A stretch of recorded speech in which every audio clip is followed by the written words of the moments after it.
Hi, everyone. Great to have you all here this morning and this evening for our guest who is joining us from the United States. I'm speaking to you today from the unceded lands of the Ngunnawal and Ngambri people, who, along with other First Nations communities, have endured European invasion and lived on these lands for thousands of years. I pay my respects to them and to those who live modestly on country as carers and custodians. And just because I'm hearing some noise in the background there, could you please put your microphones on mute? For those of you who don't know me, my name is Monique Rooney. I teach and research in the English program at the Australian National University in Canberra. And with Dr. Tyne Sumner, I co-direct the Centre for Australian Literary Cultures, also known as CALC. CALC is dedicated to raising the visibility of Australian literature, both locally and internationally, by fostering interdisciplinary dialogue among scholars across the world. And it's very much in this spirit of international literary exchange that I'm delighted to welcome you to today's seminar with a speaker whose work is helping to shape conversations across Australian literary studies, modernism and law, Dr. Jack Quirk. Jack is a final year PhD candidate in the English department at Brown University and an assistant editor at Novel, a forum on fiction. His dissertation, which is entitled How the Novel Thinks Right, examines the interrelations of legal concepts of personhood with literary form. More broadly, his research interests span colonial and post-colonial studies, global modernisms, law and literature, and novel theory. His work has appeared or is forthcoming in Modern Fiction Studies, European Journal of English Studies, Law and Literature, Law, Culture and the Humanities, Journal of Modern Literature, and Modernism Modernity. He has also contributed to the ELGA, I hope I've got that pronunciation right, Encyclopedia of Law and Literature. Jack's talk today is titled Gerald Murnane's Terra Nullius. He'll be exploring a new angle on one of Australia's best known and most enigmatic writers. Before we begin, just a quick reminder to please keep your microphones muted during the talk. This session is being recorded and will be uploaded to CALC's YouTube site in due course. So over to you, Jack. Thank you so much, Monique, and thank you and Tyne for inviting me to join you today to speak to CALC. It's a real honour. I've not presented this work to an Australian audience before, so that's exciting to get your feedback. I know just looking at the attendees that there's at least one person in here who's referred to in my piece, so hopefully that all goes to plan. And so yeah, as I was talking to Monique just before we started, I'm a PhD student, a PhD candidate at Brown University. I've been away originally from Australia. Since 2017, I've been away. And so the piece I'm sharing with you today, Gerald Murnane's Terra Nullius, began life in my dissertation, but it's since grown into part of that vaunted second project on international law and global literature, particularly the UN Declaration of Human Rights and declarations of Indigenous peoples.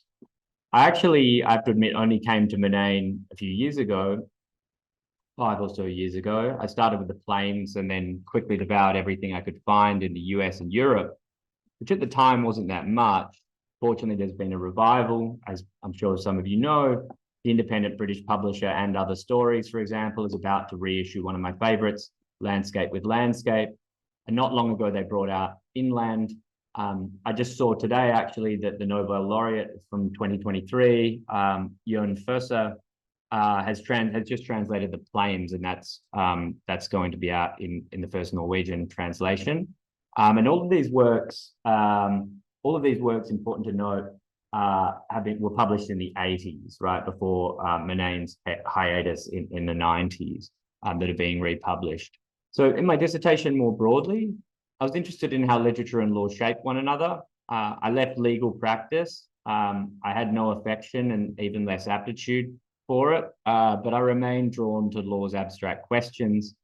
Having developed something of an obsession with Murnane, I wanted to square the circle, connect the two interests, yet it seemed there wasn't one. Seemed to me that a legal system, broadly understood as rules and vehicles for conduct, for living, for ideology, inevitably influence how we experience the world, consciously or otherwise. And if that is true, it must also influence how we communicate that experience to others. So far, so good. There's nothing especially novel here. But literary history, and especially the history of the novel, has often been preoccupied with its relation to conceptions of the human person, the subject, consciousness, or whatever name one prefers. The novel has been tied to the rise of the bourgeoisie, to the Industrial Revolution, and more recently, to the emergence of human rights as a legal and cultural paradigm. But think about property. It seems intuitively true that property relations shape our consciousness. Slavery is the starkest case, where one lacks property in one's own person. One can't properly hold it either. But even the ordinary capacity to hold property, to transfer it, to vote, to sit in parliament, to borrow against it, has historically defined who counts as a full subject. Western legal thought has long implied that personhood itself is bound up with these capacities. So tracing this through Murnane brought me back to Australia, where property law has always been decisive terrain. Scholars like Brenna Bandar and Sarah Keenan have shown how the colonial encounter unfolded here. Vast tracts of land, this is recently, by the way, vast tracts of land, recently freed convicts and Indigenous peoples who, at least in colonists' eyes, were scattered and unable to mount sustained resistance. It was this reason, incidentally, that James Cook had suggested that the penal colony was established in Australia rather than in New Zealand. In this context, Robert Richard Torrens devised this system of title by registration, what one scholar called Australia's gift to the common law world. So before Torrens, ownership required proof of every single prior transaction, the paper trail, as it were. Torrens proposed that you should simply register your deed at the titles office, or for new plots, present the Gazette announcing them and register that.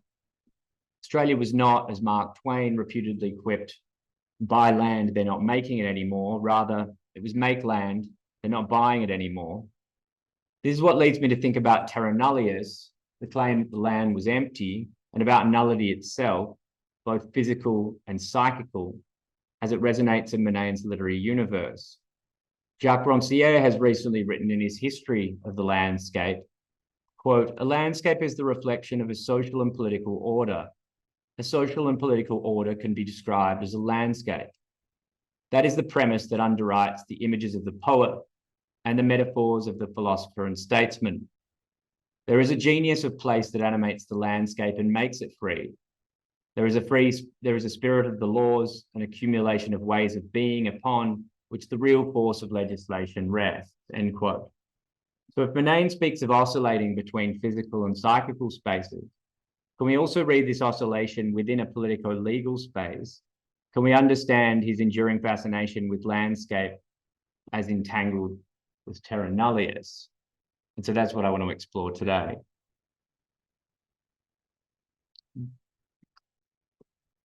On 6 June 1835, the settler John Batman arrives at the banks of the Merri Creek in the city now known as Melbourne.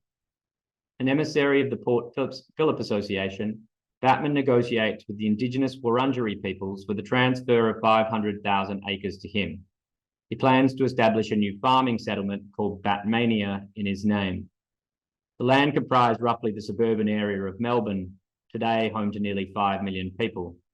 His lawyer prepares a deed of feoffment, an instrument of feudal land transfer, under which the Wurundjeri agreed to permit Batman to, quote, occupy and possess the land, end quote. In exchange, Batman offers, quote, 20 pairs of blankets, 30 tomahawks, 100 knife scissors, 30 looking glasses, 200 handkerchiefs, 100 pounds of flour, and 6 shirts, end quote, with an annual rent of similar items in smaller quantities. The Wurundjeri chiefs, Kululok, Bongari, Yan Yan, Muwip, Momalala, and 3 brothers named Jaga Jaga, accept, signing on behalf of their people. Each gives Batman a piece of the soil, a piece of the soil, solemnizing the deal. Batman's Treaty represents the first recorded attempt and an agreement signed by Australian Indigenous peoples that settlers construed as transfer of land title. So here's an example, or there's a reproduction of it here. Despite Batman's best efforts, the sun soon set on Batmania.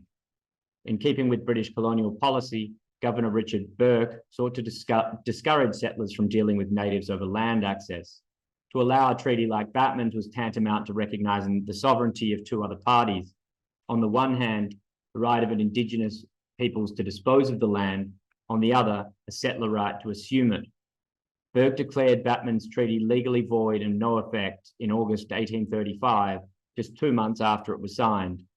All British subjects found without authority or licence from that point on would be considered, quote, intruders upon the vacant lands of the Crown, end quote, and liable for trespass, a breach of law in the order of filching a mute swan from Round Pond. Batman may well have chafed at his loss, his legal conversion from bona fide purchaser to intruder. He had, after all, paid something of value for the land. But the Wurundjeri faced a far direr prospect. The land on which they lived was vacant of owners or a sovereign, Terra Nullius under the law of nations. According to Terra Nullius, New Holland, as Australia was then known, was neither conquered by the British nor ceded by its First Nation peoples. It was unilaterally discovered and settled. This application of Terra Nullius, acting as if or as though the land was uninhabited and unused, was a new strategy for British colonisers. In effect, they subordinated fact to a mythic unreality in which the vacant lands of the Crown represented an awesome, pure potential for exploration, expropriation, and extraction. Terra Nullius was good law in Australia until being overturned by the High Court in 1992. Thomas Ford and Justin Clements have written on this recently and done a great genealogy about the usage of Terra Nullius in law, and it's growing in prevalence sort of towards when Mabo was decided in 1992. So in this essay, I will consider the idea of Terra Nullius through law and through literature by focusing on some of the early works of the contemporary Australian author Gerald Murnane. Now I say the idea of Terra Nullius because it is the literary figuration, representation, and depiction of certain legal concepts that relate to it, particularly contract and property, that I'll explore in these works.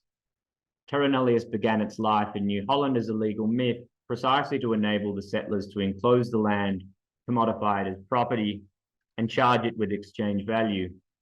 In Murnane's works, we have an exploration of the idea of Terra Nullius through literary images, a regulative principle that stages its speculative entailments. What we see reading Murnane in this manner is that the question of what it means to think of a landscape in the subjunctive, as if it were vacant, looks very different from the perspectives of legal history and literature. And I focus on Murnane because despite growing critical interest in his works, there's not that much work specifically engaging with the colonial subtext of what is probably his hallmark authorial obsession, the correspondence between the landscapes of the mind and the world. My principal aim then is to explore Terra Nullius as an idea and an ideal through Murnane's works, and in so doing address another Nullius, the void in literary criticism. So a brief word on Murnane himself before turning to the texts. According to Coetzee, Murnane belongs, along with David Malouf and Thomas Keneally, quote, to the last generation of writers to come to maturity in an Australia that was still a cultural colony of England, repressed, puritanical, and suspicious of foreigners, end quote. Although Murnane seems parochial to some, he's never left Australia, never been on a plane, and seldom left his home state of Victoria. He's something of a paradox. He's certainly open to outside influence, for example, yet for all the plainness of his prose, he's a literary technician in which pleonasm and subjugating clauses abound.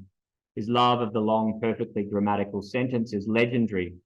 His sentences are difficult, often enigmatic, not because of any formal experimentation at the level of the clause, but due to the rich ambivalence of meaning that comes from with a complex relation to fictionality as such. For his part, Murnane says his works do nothing more than report the contents of his mind, the contents of the mind of the author at the time of writing, a genre he himself calls true fiction. The difficulty perhaps explains the poor domestic sales of his early works, but it has also recently won him high-profile plaudits and regular rumours of a remote, though real, tilt at the Nobel Prize. In several of his works in the 1980s, Murnane explores the interdependence of word and world, of thought and reality, often rendered programmatically as a relation of inner landscape of the narrator's mind to the land he surveys. They express a kind of autochthonous anxiety, an irrepressible doubt that one is ever really home. In the story, The Battle of Acosta Nu, for example, a fictional descendant of one of the real historical personages of the failed Australian utopian socialist experiment in 1890s Paraguay, comes to terms with a family tragedy through an affective invocation of an Australia he has never visited. Quote, we knew we belonged to Australia. We could not simply travel to any land of that name. It was almost certainly too late to retrace the journey our grandparents had made. To do so rashly would be to risk the unthinkable. Our finding at last that Australia was not wide enough to contain our idea of it. End quote. While in inland, which is set variously, though never certainly, in the prairies of the American Midwest, the Hungarian Puszta, and Melbourne's inner northern suburbs, the narrator petitions the reader throughout, making good his belonging through cartographic nous, a performative literary injunction to accept the correspondence between narration and what is being narrated, being on land and belonging to it. Trust me, reader, trust me or not, reader, for whatever I write about myself having done, I will always write about places. I will name the streams on either side wherever I am. I will match landscape with landscape. And in so doing this here, he's not just talking about how he knows the narrator, the applied author, as it were, that he knows where the Merri Creek is in the north, in Melbourne's inner north, so much as to call into question the relationship between place and what is being thought and what is being narrated at that very moment. So one could peg this down to a formal expression of the transcendental homelessness of being in a world forsaken by God, as the early Lukács has it. On this view, we would take Murnane's homelessness, his homeless narrators, as forcing of subjective ideal on reality, like Don Quixote, for example, a disillusioned and lonely withdrawal from its fragmentariness, living in a world of ideals.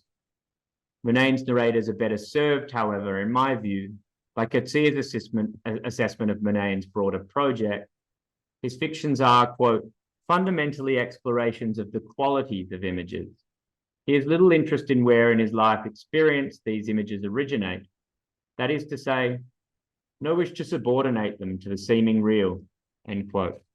According to Paul Giannone, who acknowledges Murnane's historical situatedness, somewhat downplays its influence, quote, landscape serves as a gateway to the images that reside deep within Murnane's own consciousness, rather than as a component of the processes of geopolitical annexation and social inculturation by which the nation was formed, end quote.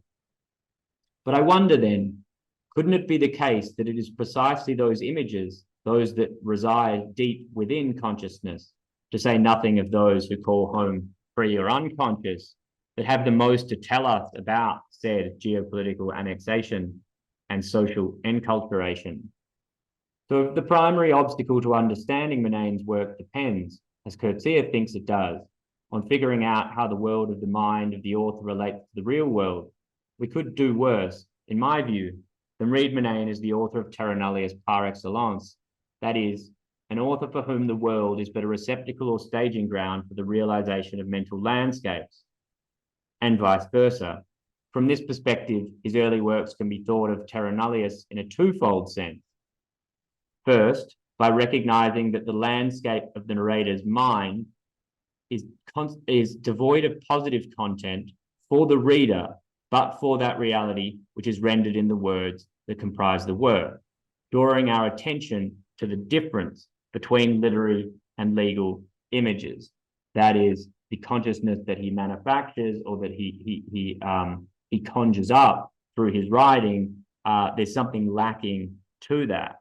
The second, the Terra Nullius, which in Australia began life as an Edenic ideal, made its passage to objective social, that is legal reality, via the absolute subordination of reality to an idea, such that the two became indistinguishable.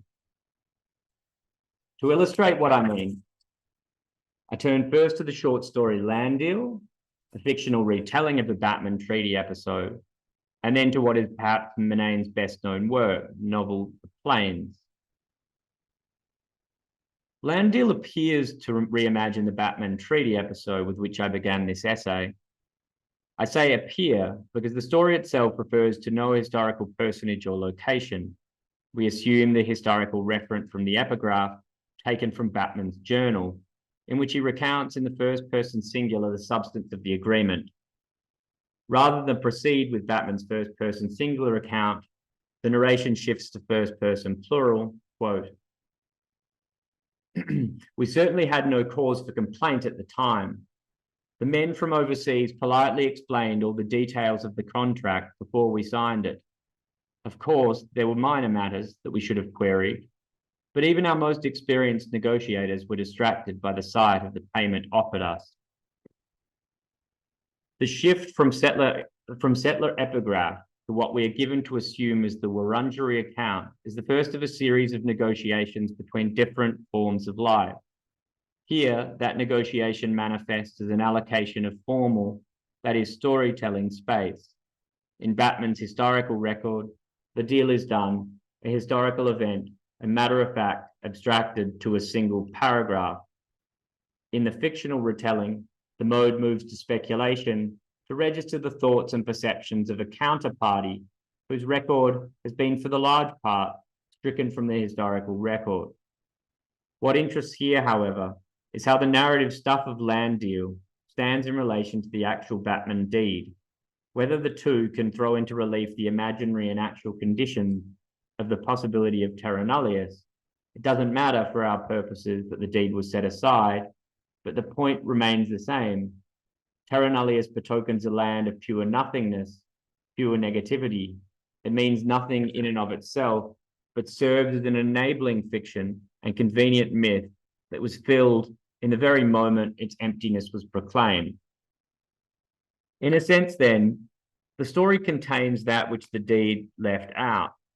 We have two parties, a collective we, unusual in literary narratives, and a counterparty, a collective they, whom the perspectives of the narrator are set against. The effect is a narrative of rivalry. The story's content differs wildly from the differing perspectives of the parties, neither an alignment of wills nor a meeting of the minds that supposedly accompany legal agreement. For the Wurundjeri, a contract is made, but its substance is mere figuration, an invocation of a particular idea of land. Whereas for Batman, the contract seems something more akin to metonymy, a rhetorical device having legal force by first describing, then describing to the land a particular reality. The demands that Batman's conception of the contract places on reality are by degrees more onerous than that of the Wurundjeri. The respective positions of the unified we of narration and the collective other they propel the narrative, a competition between forms of life that manifest in the story as a competition between settler possessiveness over and against an Indigenous belonging. Terra Nullius depends on an unreality for its force, and Land Deal shows that unreality is always pursued by a commodification and dispossession characteristic of what Eileen Morton Robinson calls white possessiveness. For instance, the items Batman provides in exchange for possession, those enumerated in my introduction as they appear in the historical deed, consume the Wurundjeri of Land Deal, who, though they have never laid hands on such items, have dreamed of them.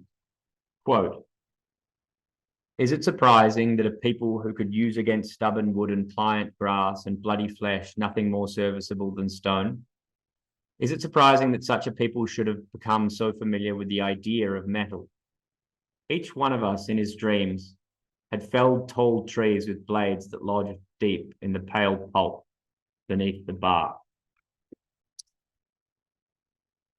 The Wurundjeri enamored with the objects of consideration, the articles of exchange, particularly the steel, not because they had never seen such objects before, because they had only ever seen them in their dreams, a form without matter.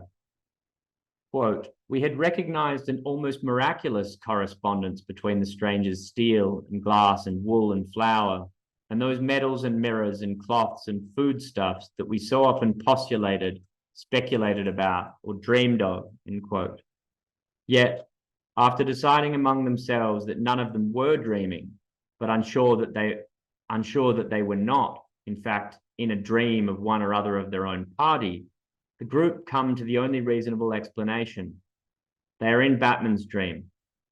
Quote, the pale strangers were dreaming of us and our confusion, or rather, the true strangers were dreaming of a meeting between ourselves and their dreamed of selves, end quote. The difference between the content of the dreams of the Wurundjeri and of Batman indexes a fundamental difference between property and land. Of course, it was the wildest folly to suppose that the land, which was by definition indivisible, could be measured or parceled out by a mere agreement among men. In any case, we had been fairly sure that the foreigners failed to see our land. From their awkwardness and unease as they stood on the soil, we judged that they did not recognize the support it provided or the respect it demanded. When they moved even a short distance across it, stepping aside from places that invited passage and treading on places that were plainly not to be intruded on, we knew that they would lose themselves before they found the real land. Two perspectives, two contracting parties, two dreams add up to only one legal agreement, one law. And it is this one law that gives the real world its contours. As Desmond Manderson explains, Terra Nullius was no mere legal doctrine. It encapsulated a way of seeing, or rather, a way of failing to see, end quote. It also recalls Roland Barthes' conception of how myth may pass into reality through discourse. Quote, every object in the world, says Barthes, can pass from a closed, silent existence to an oral state, open to appropriation by society. For there is no law, whether natural or not, which forbids the talking of things. But I would add to that, the way that we talk about things can inform the law, or the law can give form to speech's content, as it were. And thus, the pale strangers see divisible land able to be, quote, parceled out by mere agreement between men and commodified. In the Wurundjeri dream, the land remains in what Marx might call its natural form of appearance, simply land. The settler figure trudges with awkwardness and unease, ungrounded and lacking support, surveying the prospects, but failing to come to terms with, failing to see the land in the way that the narrator does. In other words, if land is not the ground and grounding of human subsistence and survival, it is something else altogether. For the narrator of Land Deal, that is not real land. The pale strangers had, however, seen land of some sort. The story shows us a circumstance in which substantive agreement is all but impossible. There is some kind of agreement, that much is clear. Where the parties diverge is not the promise nor the acceptance, but categorically different views as to how human agreement can govern social space. Use is key here, for it is in the use of the dream, of the idea, that Land Deal shows us as responsible for the incommensurable perspectives abstracted into the form of a contract. To use something, or develop in the case of land, one must have an idea of particular use. To develop land, we first say that it is prospected or surveyed to make an assessment of its potential, how a thing has been used culturally, historically, linguistically.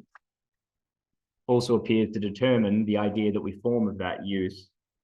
And so we move in a circular motion of idea, potential, use, and finally back to idea.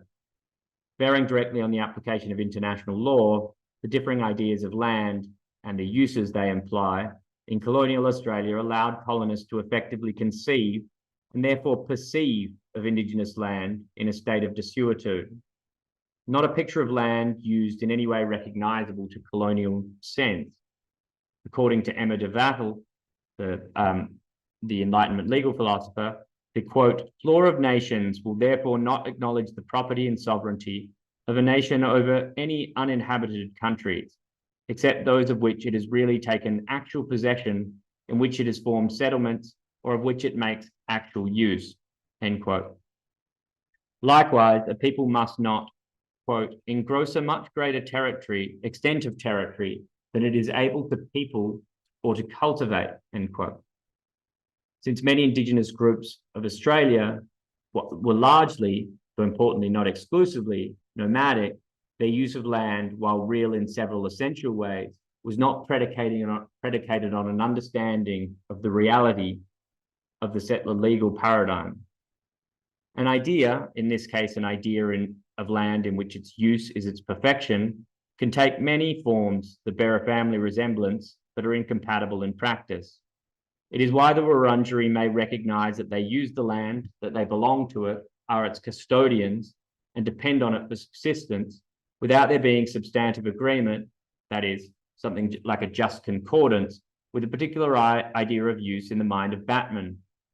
Pasturage, cropping, naming it Batmania for posterity, and so on.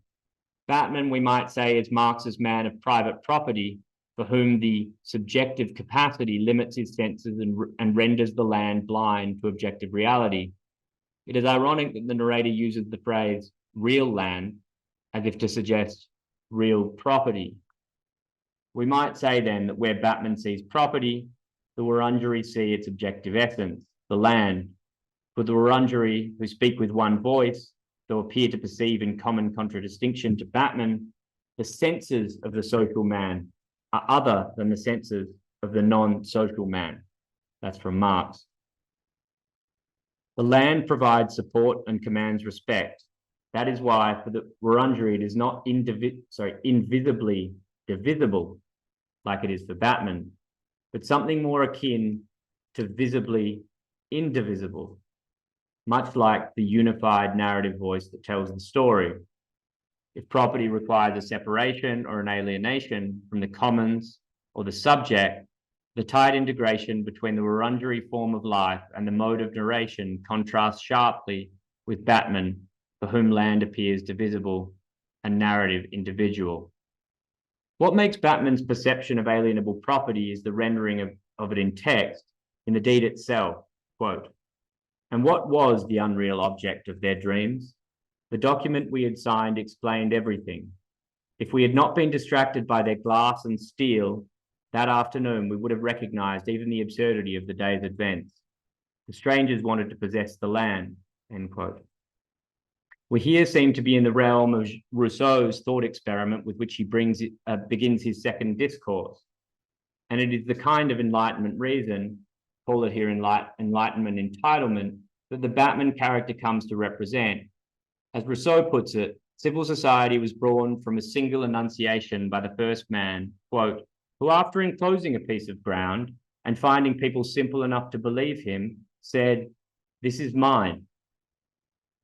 The signing of the contract is therefore also a kind of shattering in subdividing and splitting, making it alienable. Batman destroys the side of authentication of an object, the land that was inalienable. Furthermore, it is not a mere description of a new state of affairs, but a performative ascription. Indigenous land takes on the meaning imposed on it by the formal contrivance of settler law. In the words of Thomas Ford and Justin Clemens, Terra Nullius is, quote, "a discursive act of colonial making." The unreal object of the settler dream is a spirit of possessiveness unknown to the Wurundjeri, a fundamental dissonance in the world of collective experience, yet it becomes through legal deed real property. It is the imposition of this alien idea on a material landscape that shatters the paradigm of belonging and ownership that characterizes the narrator's world. The story ends with the following remarkable passage, perfecting the passage from settler dream to waking nightmare.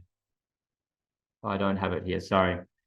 Some of us, remembering how after dreams of loss, they awakened with real tears in their eyes, hoped that we would somehow awake to be convinced of the genuineness of the steel in our hands and the wool round our shoulders.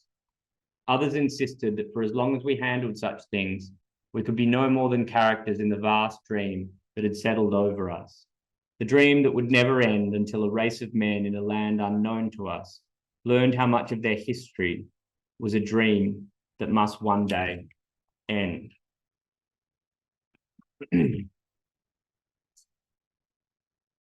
So I have a little bit more to say about land deal, but I'll move on to the plains now. But one thing I want to say before I do is that Murnane has said recently that he probably wouldn't write land deal now for political reasons. And I think that part of the reason why there's not that much discussion of the sort of the colonial subtext in Murnane's works is that he's often eschewed the relationship of politics to literature. But I do think he sets out to write land deal more interested in, or fascinated as it were, with this misalignment of landscape and how we're conceiving of it. And the Batman Treaty episode being one of the sort of most profound examples he can think of in which that has real world consequences.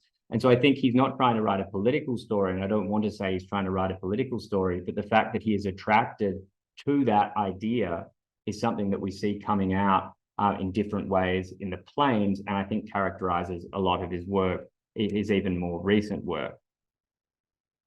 The Australian High Court's decision of Mabo in 1992 overruled the doctrine of Terra Nullius in acknowledging the existence of Indigenous peoples, their laws and customs, and their prior occupation at the time of British arrival in 1788.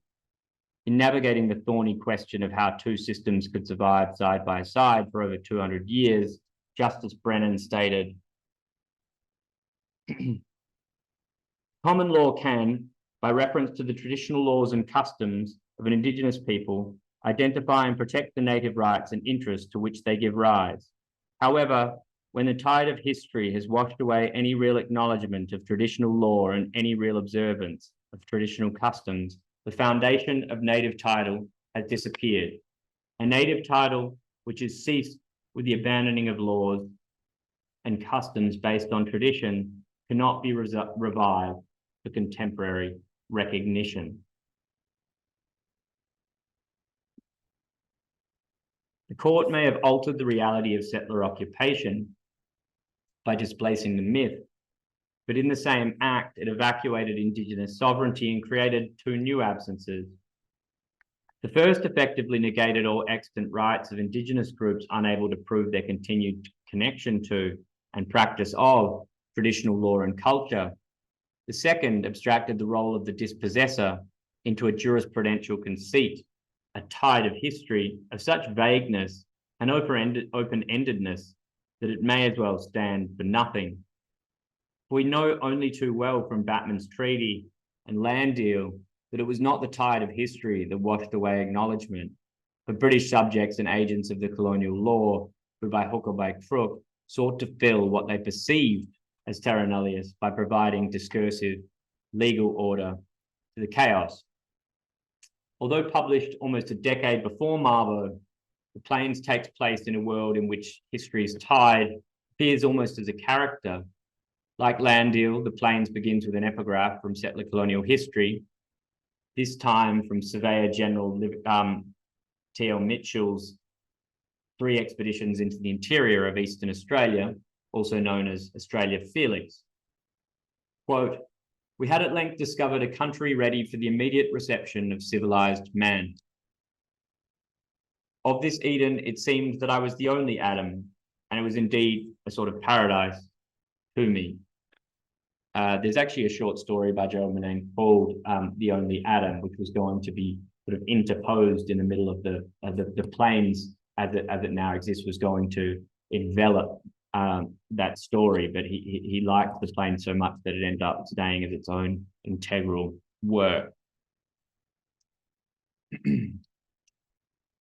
Part map, part travel diary, part Robinsonade, part longing for our prelapsarian paradise, Australia Felix was directly responsible for the settler rush on Indigenous lands.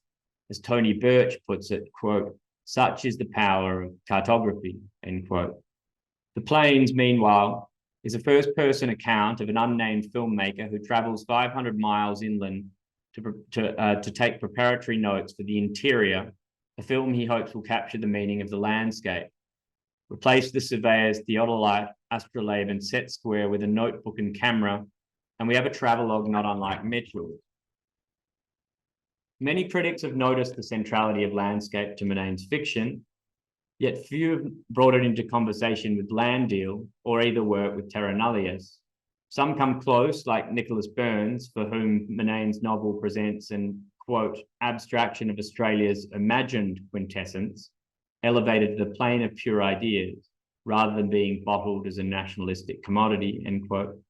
Or Brendan McNamee suggests the best summation of the plains is a line taken from Land Deal. Quote, "The almost boundless scope of the possible was limited only by the occurrence of the actual. Almost anything was possible, except, of course, the actual," end quote. While for Paul Giannone, the plains, quote, "represent the opportunity to create a new and true version of Australia." But Kate Ford comes closest when she draws on Patrick White's epithet of the great Australian emptiness of the outback, signifying a wasteland of landscape and culture.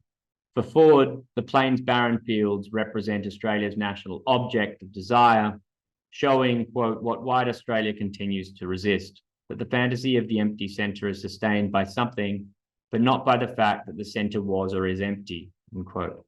In other words, the settler desire abhors a terra nullius.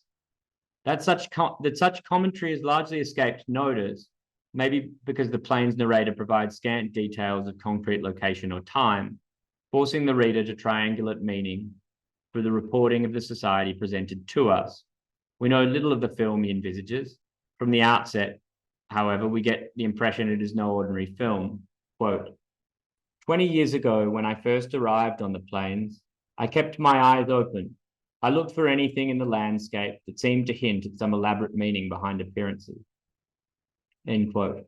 Little by little, we are given over to the sneaking suspicion that in 20 years, the narrator has not filmed a single shot of this film. Though the narrator's vision in some ways parallels the fictional Batman of Land Deal, the world of the novel is best thought of as a satirical, speculative history rather than an origin of a waking colonial nightmare. Where Batman succeeds, the narrator of the plains fails. Where Land Deal shows the imposition of the word of law into deed, the imperial project of the imposition of the word of law into deed, the plains does something different and by degrees more complex. First, it imagines a world in which use and exploitation of land is that which is outside the character's perceptions and outside the narrative frame, as it were, owing to their privileged status as landed gentry or plainsmen. Second, that being out of sight and therefore out of mind, the plainsmen occupy and possess a rarefied world of ideas that serves as a mental projection of their real estate holdings. Perhaps more than any other of Murnane's novels, which is to say a lot, The Plains doesn't appear to be about something, sometime, or someone. It does not even seem to be a novel about a place, but a novel of place, or rather its absence, by degrees, an apprehension, interpretation, ascription, or enunciation of the world we inhabit. Seems to confirm what Max Harris and Alison Forbes said of the Australian colonial experience, in which there, quote, were two great protagonists, the settlers and the very land itself, end quote. The two protagonists are the filmmaker and the plains, which seem to function as an idea beyond the ultimate horizon of representation. Divorced from context, the novel could be read as a realistic account of a lost episode in settler colonial history. As Andrew Zawacki notes, though we ostensibly follow the narrator on his creative journey, we seem to be as much in the dark of the meaning of the plains or the being within the meaning that lies at the novel's heart. Despite the minimally figured historical content, we recognize social and political forms of the world in the plains. We know from the outset, for example, the narrator has left Australia, but where he has arrived, we learn is only somewhere, quote, he could interpret. This flatland known as the plain is barely recognizable as the real geographical region known as Australia, but is referred to as such. The plainsmen are suspicious of outer Australia, the name for the, quote, sterile margins of the continent. The narrator, however, refuses the reader such facile readings, noting that the plains are not, quote, a vast theatre that adds significance to the events enacted within it, nor are they an immense field for explorers of every kind, end quote. They are rather, quote, a convenient source of metaphors for those who know that men invent their own meanings, end quote. In other words, the plains represent a conceptual terra nullius, not so much in the mind of the individual plainsman, but in their failure to come to terms with one another. The filling in of the space, the perception of the gaps, is precisely what allows for the differing meanings the plainsmen invent. It is this negative potential that can never be exhausted or curtailed in the service of subordinating one plainsman's vision to another. Murnane's novel is in this sense reminiscent of Coetzee's Waiting for the Barbarians, its organizational logic of the inner and outer of the law of the narrator's world, and that which is anxiously always outside and ineluctably beyond it. In describing Coetzee's novel, Elizabeth Anker writes, quote, the law is neither ancillary nor a mere helpmate to, but fully constitutes the central machinery of imperial dispossession, end quote. One could validly say of the plains also. To my mind, however, the precedent that most closely resembles Murnane's novel is the satirical mode of Swift's Gulliver's Travels. As the reader will recall, in the first two books, in Lilliput and Brobdingnag, take place in the then uncharted lands of New Holland. Like Gulliver's, the filmmaker's narration of the plain society inflects to parody, evincing an ingenuous not knowing characteristic of the parody. There is something historical in the mode of narrative bewilderment, in the Baroque humor of the plains high culture, when coupled with a scene that, to an unwitting reader, could refer to real colonial history, we have a travestying effect that places the reader in a position of credulity. Like the narrator, the plainsman, or Batman in Landil, the text invites us to fill in the blanks while refusing any positivist ideal that would determine a correspondence between the plains and the real world. So I'm just gonna, I feel like I'm running out of time. Monique, how much time do I have? I guess about 6, 7 minutes. Yeah, okay, cool. I'll wrap it up. Okay. A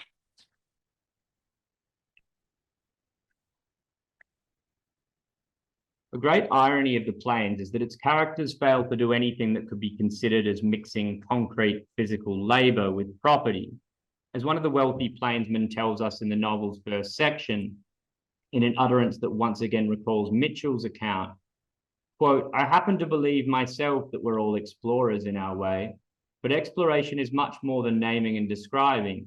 An explorer's task is to postulate the existence of a land beyond the known land, end quote. We're reminded of Batmania, which, as Landil shows, is not merely a naming, but an intention to realize a dream, to turn land into property and stake a claim for one's name and posterity. As one plainsman notes, quote, when the map is finished, I hope to plot the route of a journey of 1,000 miles. And when I make that journey, I want to see, just once in the distance, some hint of the land that could be mine.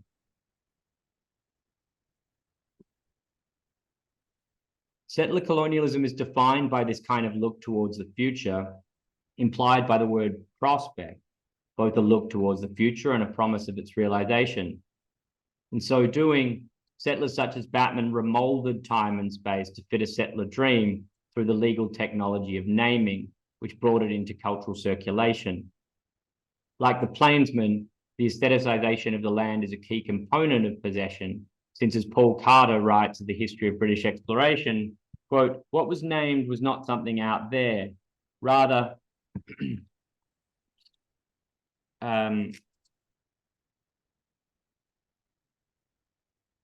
what was named was not something out there. Rather, it represented a mental orientation, an intention to travel, end quote. The explorer's position is phenomenological rather than topographical. It is grounded, writes Carter, in his recognition that he, the observer, does not gaze on the world as through a window, but rather inhabits it. Architects, owners, and patrons of plains real estate and cultural imaginary, the plainsmen are defined by their right to own property. They are plainsmen. That right depends on the realization of a unique vision, a psychical form of ownership that, for want of a better term, we might call intellectual property, the imaginative precondition of any real property ownership. Real property attains to its twofold signification, referring to a material thing in the world, in this case land, and the formal legal characterization of land as real property, from which the right cannot be separated from the object. Bentham explains, quote, "There is no image, no painting, no visible trait which can express the relation that constitutes property. It is not material, it is metaphysical, it is a mere conception of the mind," end quote. It is different from the competing visions in Land Deal, since the system of land rights undergirding societal order in the plains is doubly settled. People have settled the land, and their claims for that land have been settled. They are the final word or judge as to what happens on their land. The land is used to sustain the plainsman's physical existence, and material needs are taken care of, leaving them to expend their vital force on matters of spirit or nation making. So while their material needs are satiated, hunger for the ideal, to possess the landscape spiritually, impels them even further into the plains, searching for its meaning. That search turns out to be one of individual rather than collective vision. So I'll wrap up now. So I've tried to make the case that Murnane's early fiction, being preoccupied with landscape, idea, and potential, presents an interesting opportunity to consider how settler colonial law, particularly the passage of Terra Nullius into reality, can be rethought via literature.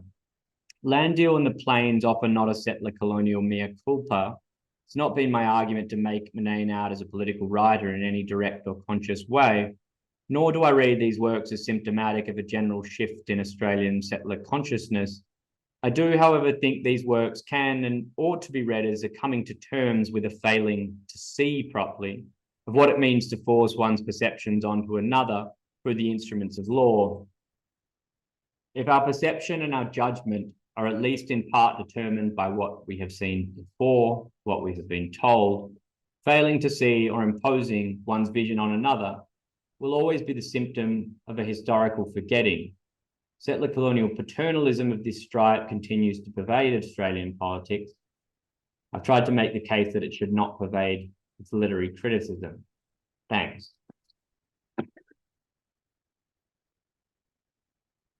Oh, wonderful. Thank you so much, Jack. It's fantastic. I've got questions to ask, but as chair, I should probably hand it over to people. I'm sure there'll be many questions from those listening. I guess I'm still formulating a question. I've got something in my mind about this failure to see land or landscape properly, and that word properly resonates for me in relation to property and how we can think about property in terms of use value, labour, the significance of labour here. And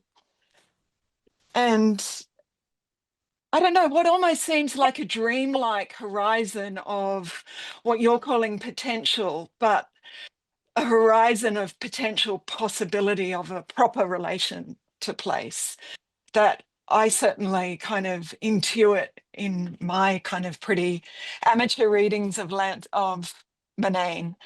So I'm not sure what my question is there, but it's sort of something I'm trying to grasp and think about, to do with naming property, difference between property and land or landscape, which itself, I guess landscape itself is an horizon rather than a graspable or tangible land, always sort of vanishing or disappearing somehow. And I guess how to think about that in terms of Murnane's literary experiments and his evasiveness, as you say, when it comes to pinning down the relation between literature and politics. That's a big, broad thought to start. No, that's great. No, thank you, Monique. I heard so, but there was a lot of P's in there. There was a potential of a proper relation to place. Yeah. And I think that, thank you, Elizabeth. Thanks a lot for coming. The language of like a proper relation to place sounds a little normative to me. Like I'm not sure that Murnane would put it in these words per se. And I don't think he set out to write a story at the time, say, to celebrate Indigenous history and culture or whatever it is. I think that he wouldn't have backtracked and said he wouldn't have written the story back then. Recently, if he was setting out to write something political, I think where his guilt comes in is this idea of his abiding concern with our, say, mental thoughts and how they correspond to the landscape in which we move. And when that can be broken down in sort of moments of communication, right? And a contract being the sort of really important, well, I guess the moment of communication where most is at stake, right? Like as in trying to agree on what an object means. But I think had he set out to write that political work, he might not have felt as anxious about, say, operationalizing, dare I say it, this moment from history. But I think it ties into his broader project. And I think for me, having read that, the fact that there's the epigraph from Batman and the Plains is the epigraph from Mitchell. He's obviously very interested in Australian history and literature. And I'm trying to get at that whether he wants to or not, there's a kind of legal component to that, right? Like it's all about absences. It's all about a kind of possessiveness or a lack of possessiveness, whether he wants to acknowledge it or not. And so Land Deal, I guess, was the sort of entry point, or it became the lens through which to read the Plains for me. Not to say that Murnane is trying to posit a particular proper relation to place, so much as that, well, this author that is people are starting to talk about so much now, often in a phenomenological sense or a formalist sense. I'm saying we can do that too, but there's in a political sense, right? That phenomenology and that history is going. You put them together, and you have a politics of literature there. Yeah. Great. Any questions? I can see Paul. Have his camera unmuted there. Have you got something, Paul? Hi, Paul.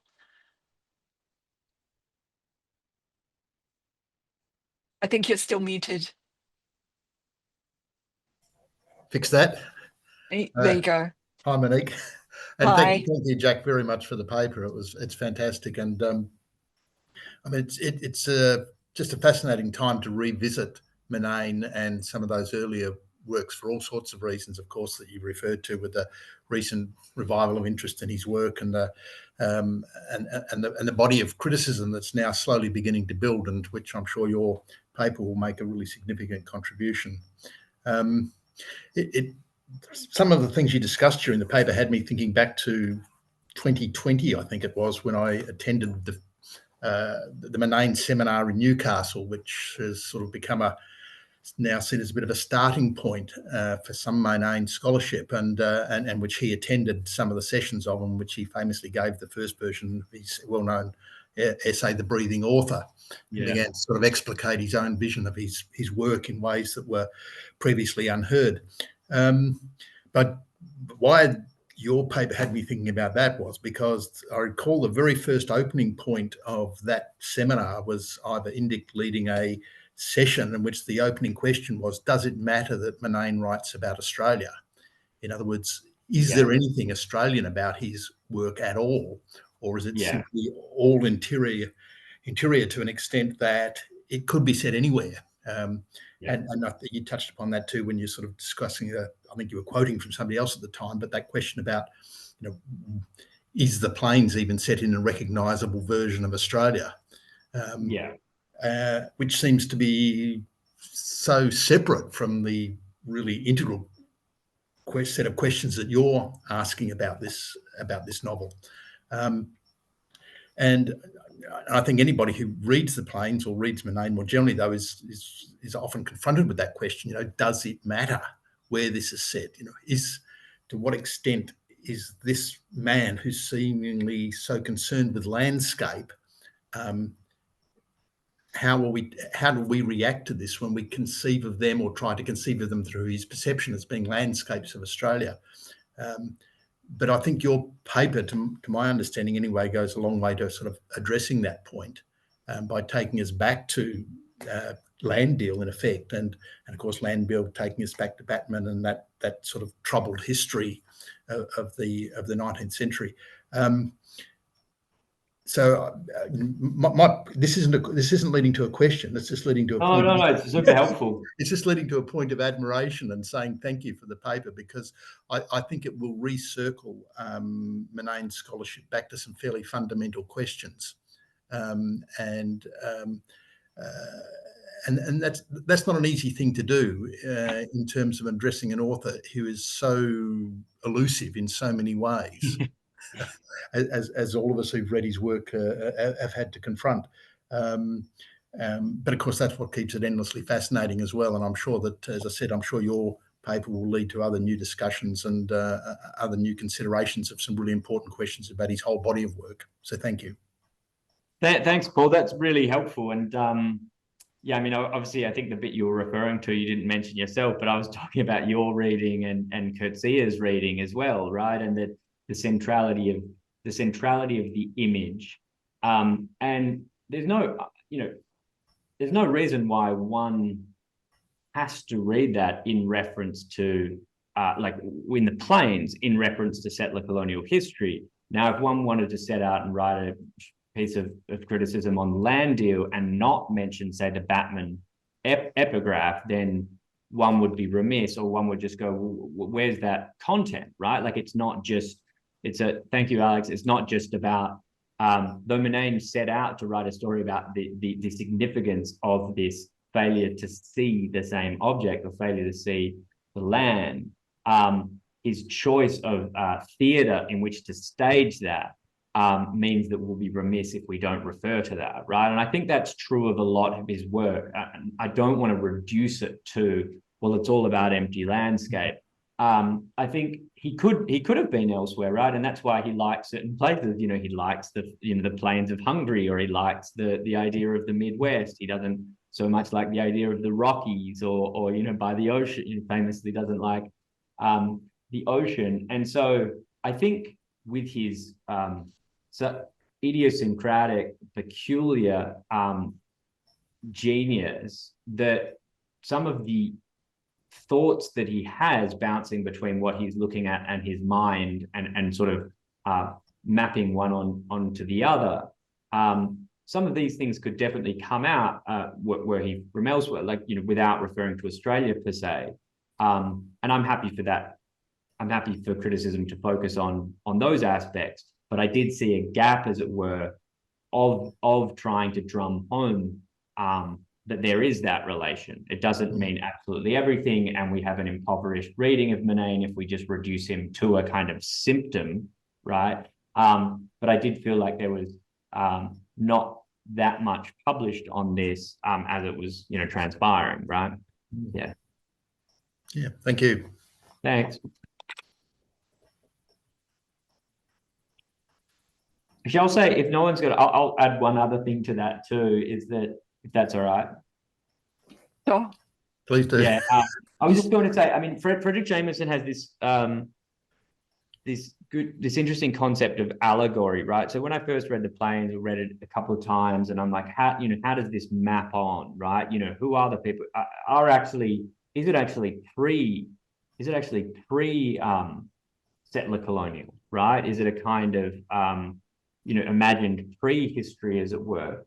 Frederick Jameson said of allegory, the sort of most productive and interesting allegory is not so much where you can map a particular figure in the text to the real thing that it's referring to. Say he gives the example of bad allegory, say Camus' The Plague, so much as how by not exactly mapping things on, it can help you think about that allegorical relation in a really productive way. So as to say, oh, well, they're not the plainsmen are not just settlers, or they're not just squatters. They could also, and I didn't explore this, but they could actually also be traditional owners or whatever it is, right? Like it's not, at some points, they're not sitting around and talking about exploiting the land as Batman might have. And so for that reason, the allegory, because it doesn't fit that tightly on, I think is incredibly productive too. So that's why the text is just, it's so enigmatic, but I think bringing in some concrete history provides a new reading of it. I think Jonathan has a question.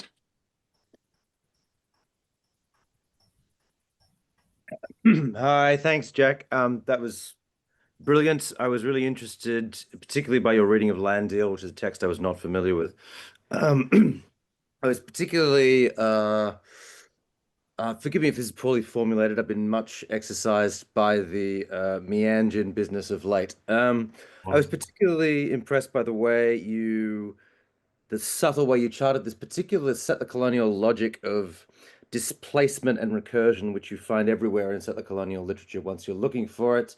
The way is one, there's always better land beyond the hill, etc., etc. And you do, in fact, find that same recursive logic in most of the movements and gestures of settler colonial criticism as well, by the way, even the critical ones. Paul Carter calls colonial history a self-reinforcing fabric of illusions, as I'm sure you're aware. And even in the legal gestures that you've talked about here, with which you are far more fluent than I, Mabo is itself not simply the removal of Terra Nullius, it's the completion of it. It's the extinguishment of native title. Yeah. And I wonder if, and this is slightly overdetermined, if the way of getting out of that recursive settler colonial dialectic, if there is one, and then maybe there isn't one, we are settlers after all, is perhaps just a more solid engagement with Aboriginal literature in English. I'm thinking, this just occurred to me. At the end of the Land Deal, there seems to be slightly askew allusion to Caliban, wept to dream again. And, for sure. Yeah. Evelyn Araluen in Snugglepot and Cattle Pie and the Ghost Gum has a rather rebarbative allusion to that and to the Black Mission established by Macquarie, which is the first school where Indigenous people were taught English. Monthly Bush Care was taught white man's language and how to scream it back at him. It's all, and speaking as a settler critic of settler literature, you always end up back inside the game. You always end up reinscribing yourself. And I'm not saying that engaging, however solidly or ethically we do it with Indigenous writing somehow means we're not doing that. I wonder if you have a fruitful engagement with the things that I've just said. No, that's helpful. So I think, so I don't know that the Evelyn Araluen reference. I know some of her work, but I don't know. I didn't pick up on the Caliban.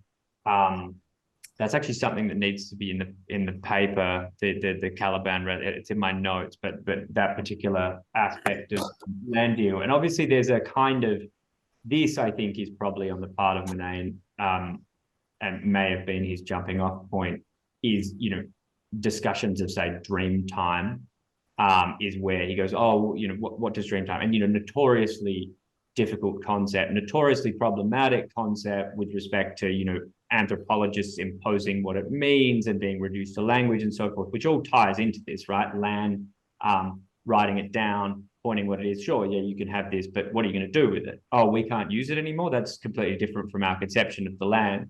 And so I think that may have been his way in, and then quickly sort of wasn't really interested in the political aspect of it.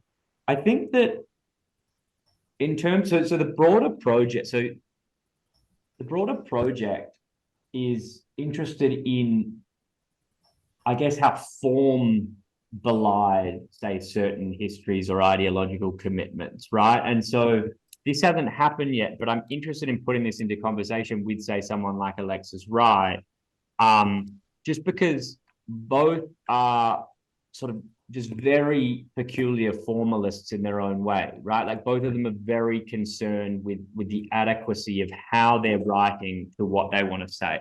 And Alexis Wright is on the record saying this, right? You know, in that piece, I can't remember where it was published. It may have been Meanjin on self-governing literature.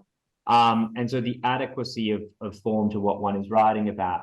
Of course, for Murnane, he wouldn't say that there are political stakes to that in the way that Alexis Wright would.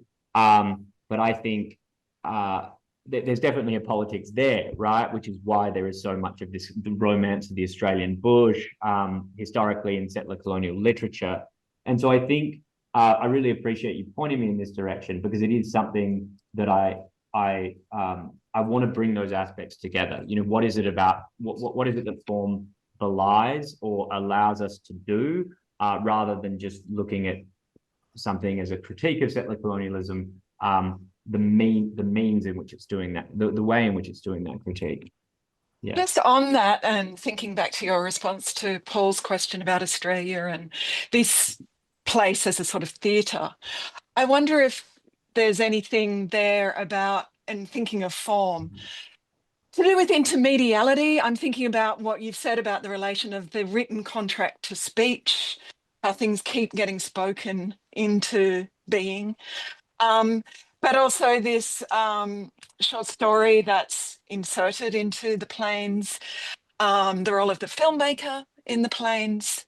So this these multiple forms, non-print forms, that might also be an aspect of Murnane's writing.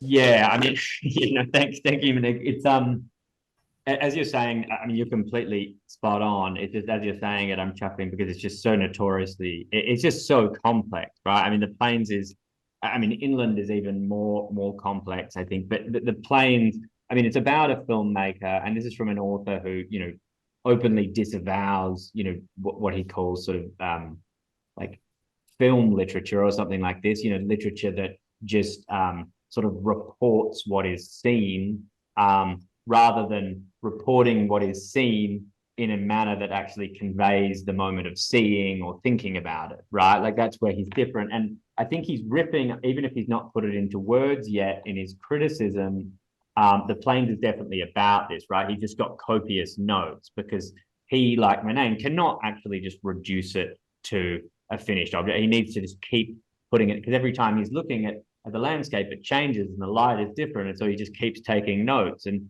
so it's kind of, I think, a little bit of his jab at the sort of finality or concreteness of different forms of that different media, right? I think in relation to a contract, I mean, that is just, that's not plain realist fiction. That is kind of like the most, you know, it is meant to be, you're meant to contract with someone and put it in a desk somewhere and never refer to it again, unless there's a dispute, right? And so it really is the opposite. Is really the opposite. So you have, say, film in the middle, and then you have, say, something like a contract as the kind of most austere, most sparse. Like there is really not meant to be any disagreement as to the significance of things, and you're not meant to question the form whatsoever. It's not meant to bring its mediality forward to you. Whereas I think Murnane, both at the level of sentence, the level of paragraph, and the level of the novel itself, is obviously something that's a huge abiding concern, and he wants to continue to spin out those meanings, I think, rather than come down on one. So thank you, Monique. Yeah, including with the Bronte's works. Yeah, of course. Yeah. Yeah. Yeah. We still have a few minutes if there are any other questions for Jack.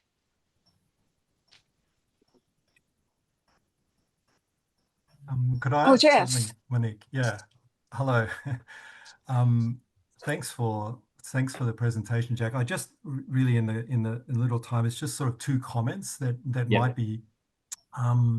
might hone what you're writing perhaps a little bit more distinctively. We've been very lax, I think, I do it all the time as well, I think, in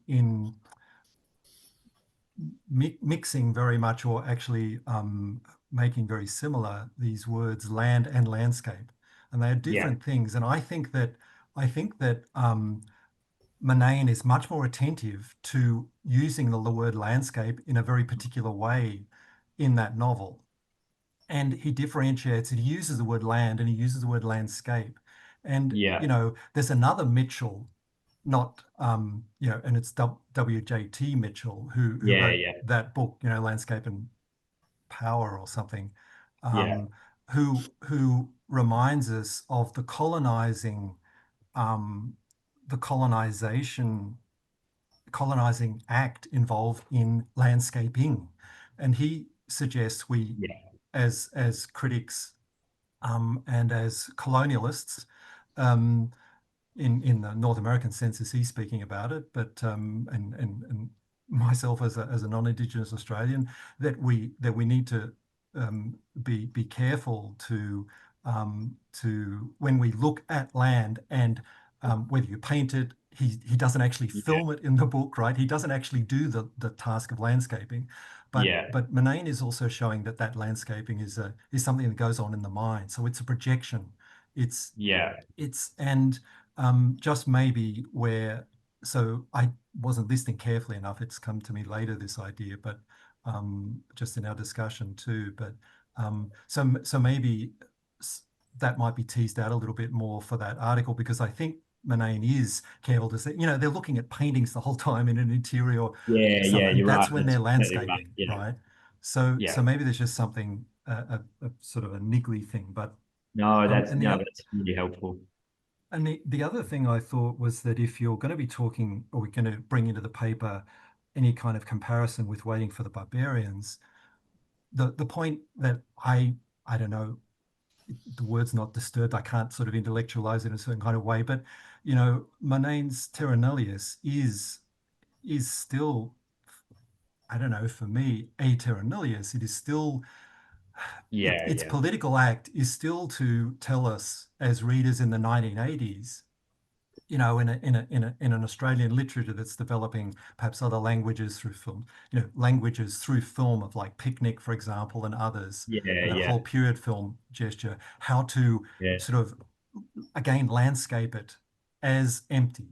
And we might want to assign a political kind of act, but I wonder when someone is going to make that political statement about Murnane's work as well, and sort of give it a bit of a critique along those lines, and because I think that's there to be done. Waiting for the Barbarians, at least there are barbarians in the background of there are people who are humanized in that story. So Coetzee does something to put something else in his story that Murnane doesn't do, right? There's no gesture towards anyone who might have had prior occupation of that space in the plains, as far as I can read it. So sorry. No, I completely agree, and it's that's why I think I wanted to write about it. It's also what can be unsatisfactory about writing. I mean, Waiting for the Barbarians is about a magistrate, right? Like in a walled town, right? And so I think there's almost a temptation to, well, I was tempted to compare them, but it sort of ends there, right? Because the magistrate eventually goes out, goes outside the walls, and then the barbarians eventually come in. This seems to be, much different. I mean, they just retreat into the sort of huge land of the states and so forth. I think that, your comments, Jeff, about film, I think are really helpful too, which tie into the landscape. The whole sort of final chapter in which, you know, he just actually ends up pulling the curtains and they're looking through a window or whatever. Right? Like, I think it's very much, I really need to be clear when I'm writing this at what point I'm thinking Murnane is being canny with, say, creating landscape or pointing at land, and how we're reading that against the sort of legal historical moment. I think that's really helpful. I need to think a bit more about that. So thank you for the comments. On that note, I think we could probably wind up. Thank you very much again, Jack, for an excellent. Thanks so much, Monique. Thanks everyone for coming. I know it's earlier than usual, so I really appreciate it.